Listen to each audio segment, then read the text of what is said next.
Hai, selamat datang ke YouTube Cikgu Nurwa. Hari ini kita akan sambung lagi tajuk pencernaan bahagian sambungan. Okey, 9.2 pencernaan sambungannya ya. Okey.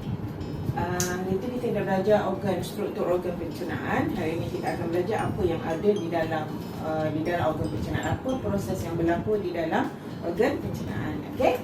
Jadi di sini tadi ini contoh makanan yang kita makan tadi. Ni nasi is karbohidrat, ikan goreng protein, kita goreng ada minyak sikit di lemak. Okey, kita makan sayur-sayuran dan buah-buahan, kita makan kek, okey, dan kita minum air sirap. Mungkin adalah contoh makanan yang kita akan makan. Okey. Lepas tu, makanan yang kita makan di sini adalah mulut. Dekat mulut kita. Okay, dua proses yang berlaku, iaitu pencernaan secara fizikal. Kita kunyah, ya, kunyah. Ini adalah proses fizikal, manakala kimia adalah melibatkan enzim.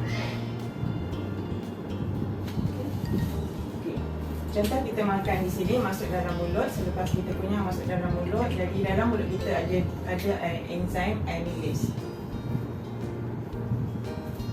Macam mana kita nampak enzim tu, ada perkataan ASE kat belakang. Okay, amylase ini merupakan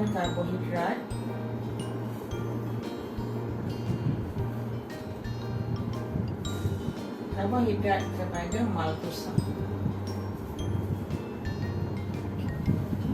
Okay, jadi hanya di mulut saja pencernaan karbohidrat berlaku. Protein, lemak, semua yang lain belum berlaku. Okay, kemudian makanan akan masuk dalam perut kita secara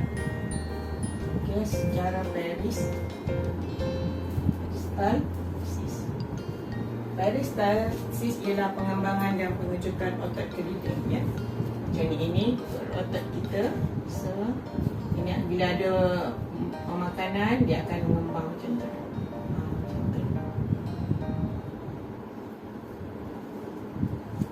Ini makanan. Okay. Jadi dia akan turun ke bawah, bawah pula akan mengembang. Okay. Mengembang, mengejut, mengembang, mengejut. This is peristalsis.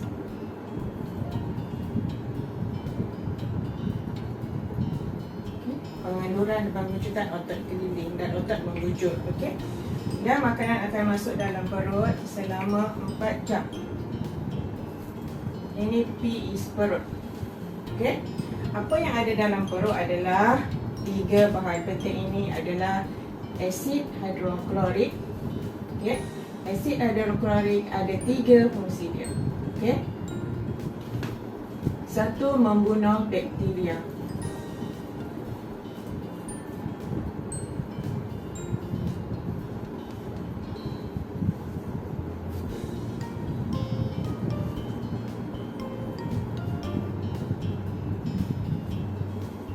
Tidak, ya, kadang-kadang kita nak makan, ambil makanan, kita tak cuci makanan.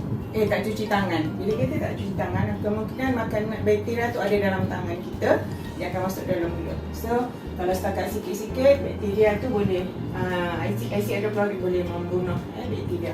Kedua, menghentikan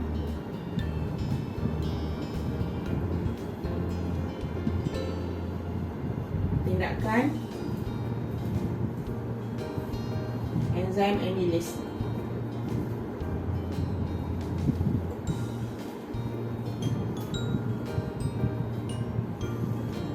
Tiga, medium untuk tindak balas enzim pepsin. Okay. Yang kedua kita ada enzim pepsin. Menukarkan protein pada polipeptida.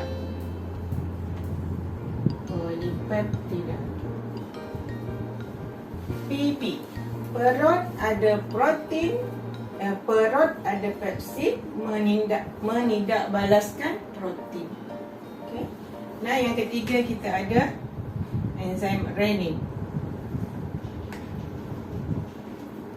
Ini adalah adalah menggumpalkan susu, menukarkan kasinogen pada kesin. Ini bentuk larut. Okey, ini tidak larut. Bentuk tidak larut tu macam kita perahkan susu letak dengan limau, dia akan nampak ketulan-ketulan yang kecil-kecil, itu adalah tidak larut. Ini biasanya enzim renin ini banyak pada bayi kerana bayi banyak minum susu.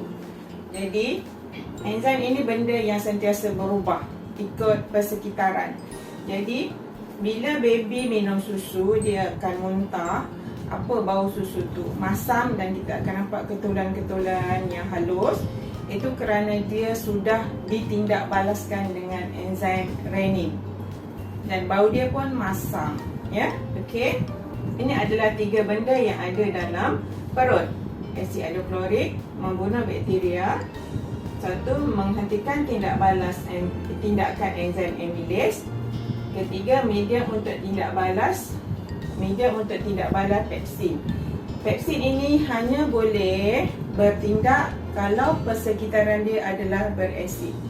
So, pH yang sesuai bagi pepsin adalah antara 2 hingga 3. Ini adalah pH yang kira dia adalah asid yang pekat. Okey.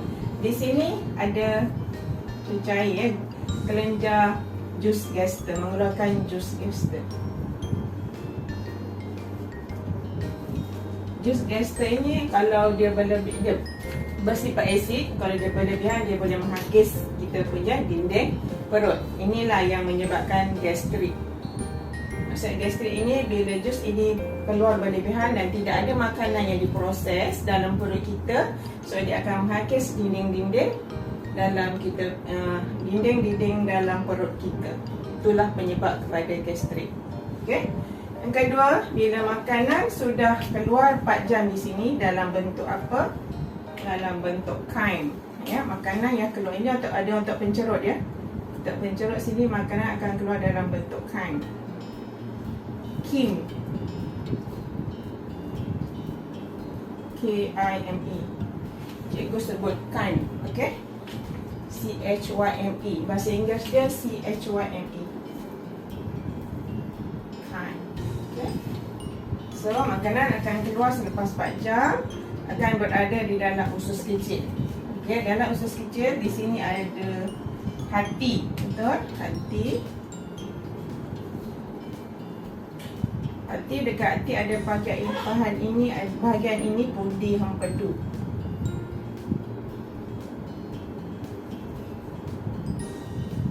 Okay, pundi empedu ini fungsinya membaurkan lemak.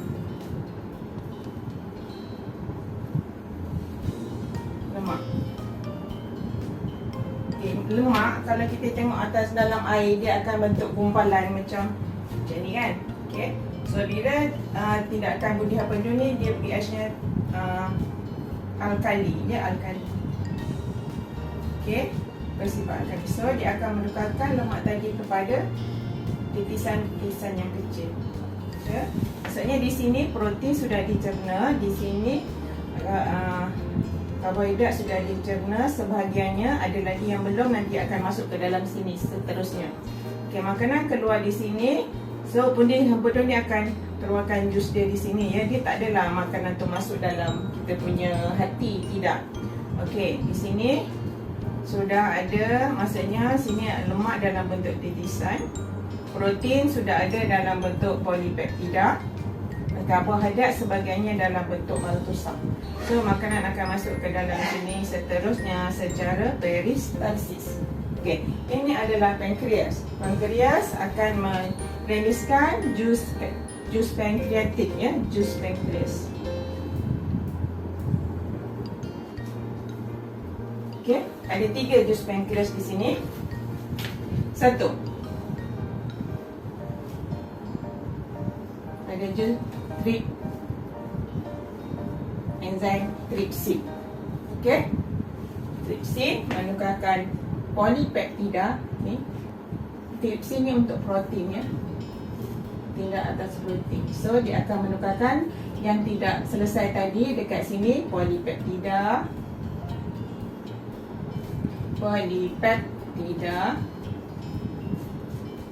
kepada peptida. Okey. Yang kedua, ada enzim. Okey, enzim amylase. Amylase ada lagi. Maksudnya di sini sepatutnya kita makan kunyah lama-lama 44 kali.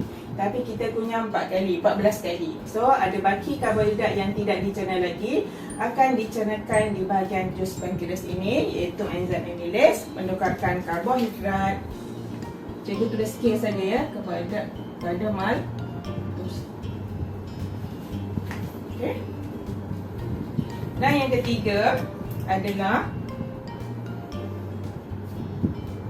sini ada enzim lipase atau lipase ya, lipase. Tadi kita nampak tadi lemak tadi yang dalam bentuk yang besar, dia akan ditukarkan kepada titisan-titisan ni. Ia akan menukarkan kepada asid lemak kepada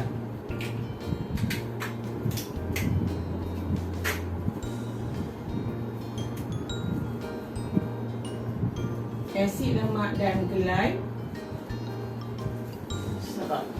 Ini yang berlaku dekat pankreas.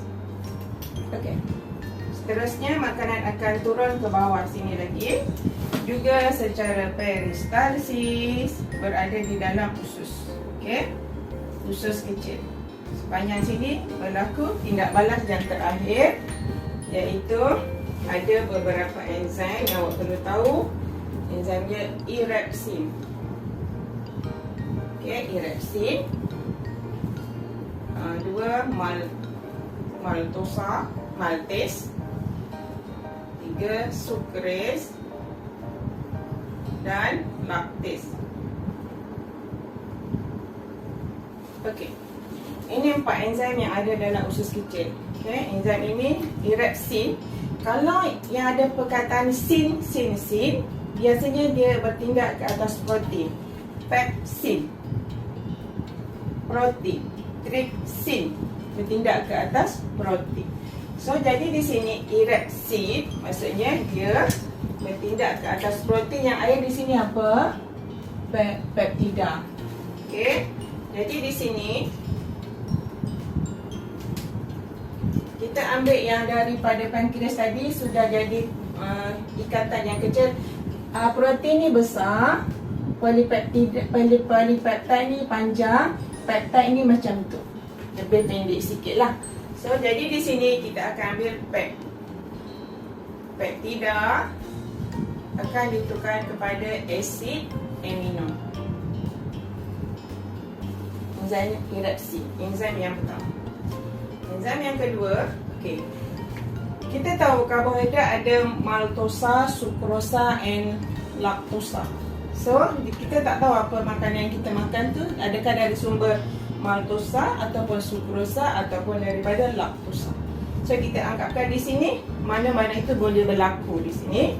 So, di sini maltosa dia akan bertindak ke atas, maltase akan bertindak kepada maltosa. Dia akan menukarkan kepada glukosa campur glukosa. Dia is glukosa. Okey. Yang kedua, sukrosa adalah sucrase adalah sukrosa kepada glukosa dan juga fruktosa. Dan lactase menukarkan laktosa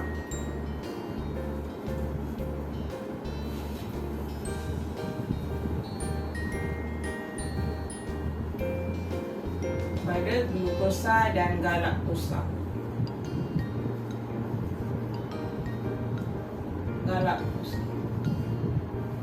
Okay. Dan manakala yang terakhir sini makanan ni akan penyerapan berlaku di sini, kita akan buat kemudian ceritalah. Di sini berlaku penyerapan kemudian cerita. Seterusnya seterusnya akan berlaku di sinilah. Okey. Untuk setakat ini saya ulangi lagi. Enzim amylase karbohidrat kepada maltosa. Dalam perut ada 3 pepsid HCl dan juga renin. Okey. 1 2.